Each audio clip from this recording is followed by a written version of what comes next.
પાલનપુર નગરપાલિકાના વિકાસના નકશાને મંજૂરીની મહોર લાગી।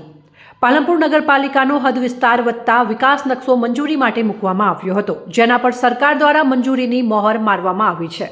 જેથી હવે પાલિકા દ્વારા ટીપી સ્કીમ અમલમાં મૂકી સૂચિત રસ્તા ખુલ્લા કરાશે, જેના કારણે ટ્રાફિકની સમસ્યા હલ થશે અને શહેરનો વિકાસ થશે। પાલનપુર નગરપાલિકાનો વિકાસ નકશો વર્ષ 2004માં મંજૂર થયો હતો। ત્યારબાદ 2014માં પાલનપુર નગરપાલિકા હદ બહારનો વિસ્તાર નગરપાલિકામાં સમાવેશ થયા બાદ તમામ વિસ્તાર આવરી લેતો વિકાસ નકશો પાલનપુર નગરપાલિકા દ્વારા તૈયાર કરી સરકારમાં મંજૂરી માટે અગાઉ મૂકવામાં આવ્યો હતો, પરંતુ 2 વખત વહીવટી કારણોસર તેમજ અંદરોઅંદર સભ્યોની ખેંચતાણને કારણે આ વિકાસ નકશો મંજૂર થયો ન હતો।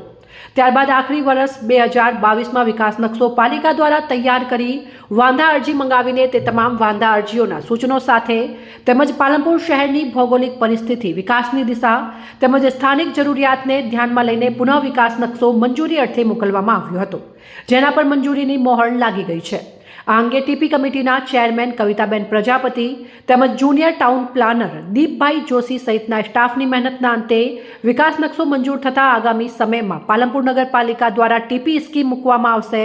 ત્યારબાદ આ ટીપી સ્કીમમાં આવરી લેવામાં આવેલા લાભોમાં જેવા કે રસ્તાઓ પહોળા કરવામાં આવશે, જેથી ટ્રાફિકની સમસ્યા હલ થશે, તેમજ સ્ટ્રીટ લાઇટ, બાગ બગીચા સહિતની સુવિધાઓમાં વધારો થશે અને શહેરનો વિકાસ સિસ્ટમ મુજબ કરવામાં આવશે, જેના થકી પાલનપુર શહેરનો વિકાસ થશે અને લોકોને સારી સુવિધાઓ ઉપલબ્ધ કરાવવામાં આવશે।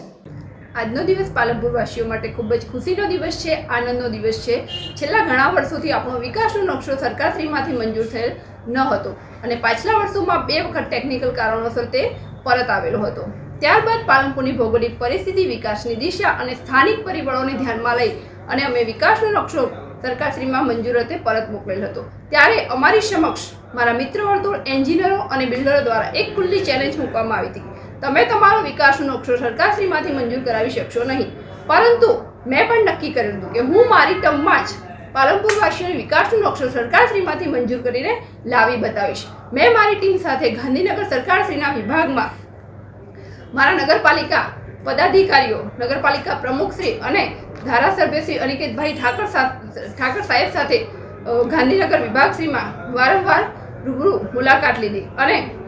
મને ધારાસભ્યશ્રીનો ખૂબ સાથ સહકાર મળ્યો અને ક્યાંક મારું પાલનપુર વિકાસથી વંચિત ન રહી જાય, ક્યાંક ગતિશીલ ગુજરાતમાં અન્ય શહેરોની સાપેક્ષમાં મારું શહેર પાછળ ન રહી જાય, તેની મેં સતત ચિંતા કરી અને વિકાસ નકશો ખૂબ ઝડપથી પાસ થાય તે માટે મેં છેલ્લા 5 મહિનામાં અઠવાડિયામાં એકવાર મેં ગાંધીનગરની રૂબરૂ મુલાકાત લીધી અને વિકાસ નકશો